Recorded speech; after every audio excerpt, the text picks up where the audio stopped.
अस्सलाम वालेकुम friends. Drama serial माहिरी बहुत तेज़ी से अपने इख्तिताम की तरफ जा रहा है और एक के बाद एक नया ट्विस्ट एंड टर्न देखने को मिल रहा है, जिनमें तो कुछ खुशगवार हैं और कुछ उदास और गमगीन करने वाले।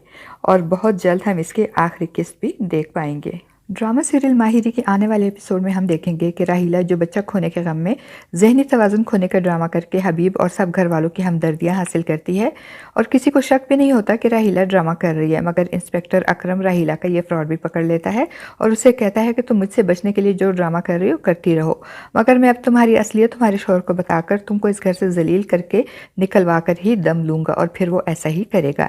एक तरफ तो हबीब को ये मालूम हो जाता है कि राहिला इसकी माँ की कातिला है। अभी वो इस सदमे से निकल नहीं पाता कि इंस्पेक्टर अकरम फ़ोन करके सबूत के साथ राहिला की असलियत उसको बता देता है और फिर तो हबीब को गुस्से से पतंगे ही लग जाते हैं।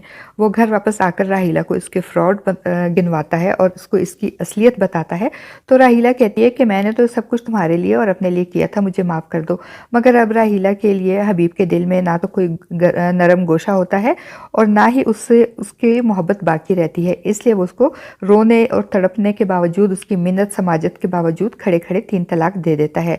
और इस तरह राहिला ने तलाक का जो घड़ा आयशा के लिए खोदा था, अब वो खुद उसमें गिर जाती है और उसकी लाख मिन्नत समाजत और माफ़ी तलाफी के बावजूद हबीब इसको तलाक दे ही देता है। राहिला को तलाक देने के बाद अब हबीब और इसके घर पर उसका कोई हक नहीं रहता और ना ही अब हबीब इसको अपने घर में एक लम्हे को भी रखने को तैयार होता है। इसलिए वो अपने साली आलिया को फ़ोन करके उसे राहिला को ले जाने को कहेगा। तो आलिया, जिसको ये लगता है कि शायद हबीब और राहिला में कोई लड़ाई हो गई है, इसलिए वो हबीब की मिन्नत समाजत करेगी कि हबीब भाई आप ही को एक चांस दे दें, उसे माफ़ कर दें, आइंदा वो आपको कोई शिकायत का मौका नहीं देगी। मगर जब हबीब इसको बताता है कि मैं अब इसको कोई चांस नहीं दे सकता क्योंकि ज़बानी तलाक मैं दे चुका हूँ और वकील से भी मिलकर आ गया हूँ, बहुत जल्द उसे तलाक के कागजात भी मिल जाएंगे, इसलिए तुम अब आओ और राहिला को ले जाओ। तो हबीब के मुंह से राहिला को तलाक देने की बात सुनकर आलिया के तो पैरों तले से ज़मीन ही निकल जाएगी। उसे समझ में नहीं आएगी कि वो अपनी तलाक याफ्ता बहन को लेकर अब कहाँ जाए और कहाँ उसको रखे, क्योंकि उसके पास कोई मैका तो होता नहीं और वो अभी उसको इस घर में भी नहीं लेकर आ सकती, क्योंकि एक तो वो आयशा की सोतन होती है और दूसरे उसने इसी घर में डकैती भी करवाई थी। और यह सब जानकर अब ना तो अम्मा और जमशेद राहिला को किसी सूरत भी इस घर में रहने की इजाज़त नहीं देंगे। राहिला को तो तलाक इसके बुरे अमाल की वजह से मिली, मगर राहिला की तलाक अब आलिया के लिए मसला बन जाएगी। हो सकता है कि इसके घर में डकैती डलवाने के बाद जानने के बाद जमशेद और आलिया राहिला के किए की सज़ा आलिया को भी दे दें और उसको भी राहिला की बहन होने की वजह से राहिला के करतूतों की और उसके बुरे अमाल की सज़ा भुगतनी पड़े।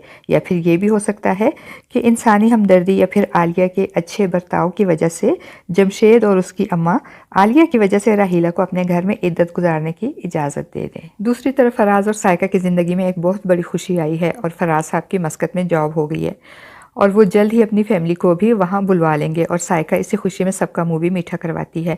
और एमन और फेमी की ज़िंदगी में भी अब थोड़ा सुकून और ठहराव आ गया है। एमन का दाखिला भी कॉलेज में हो जाता है और जब वो सुबह एनी के साथ कॉलेज जा रही होती है तो फेमी एनी का शुक्रिया अदा करती है कि एमन को आज के दिन ये जो खुशी मिली है वो सिर्फ तुम्हारी वजह से है। वो एनी को इसकी अच्छी और खुशगवार ज़िंदगी की दुआ देती है। तो एनी कहती है फूफो ये दुआ करें कि जो मेरे हक़ में बेहतर हो वही हो। आयशा बेटी की बात सुनकर मुत्तफ़िक्र हो जाती है और जब एनी कॉलेज से वापस आती है तो आयशा पूछती है कि एनी, तुमने सुबह फेमी से क्यों कहा था कि जो तुम्हारे हक़ में बेहतर हो वही हो जाए? तो एनी कहेगी कि अम्मा, मैं आप जैसी सिसकती हुई ज़िंदगी नहीं गुजारना चाहती। अगर फ़ाखिर को आमना पसंद है तो मैं इससे खुला ले लूँगी, उसे आज़ाद कर दूँगी।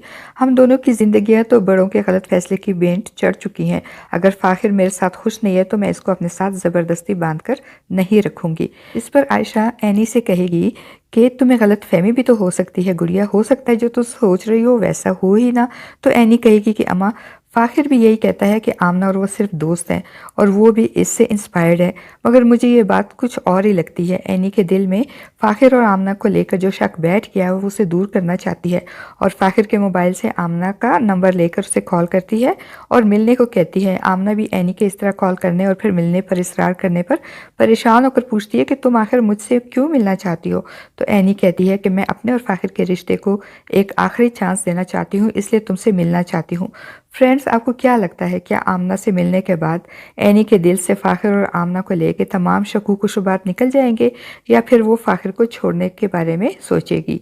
अपनी राय का इजहार कमेंट बॉक्स में ज़रूर कीजिएगा।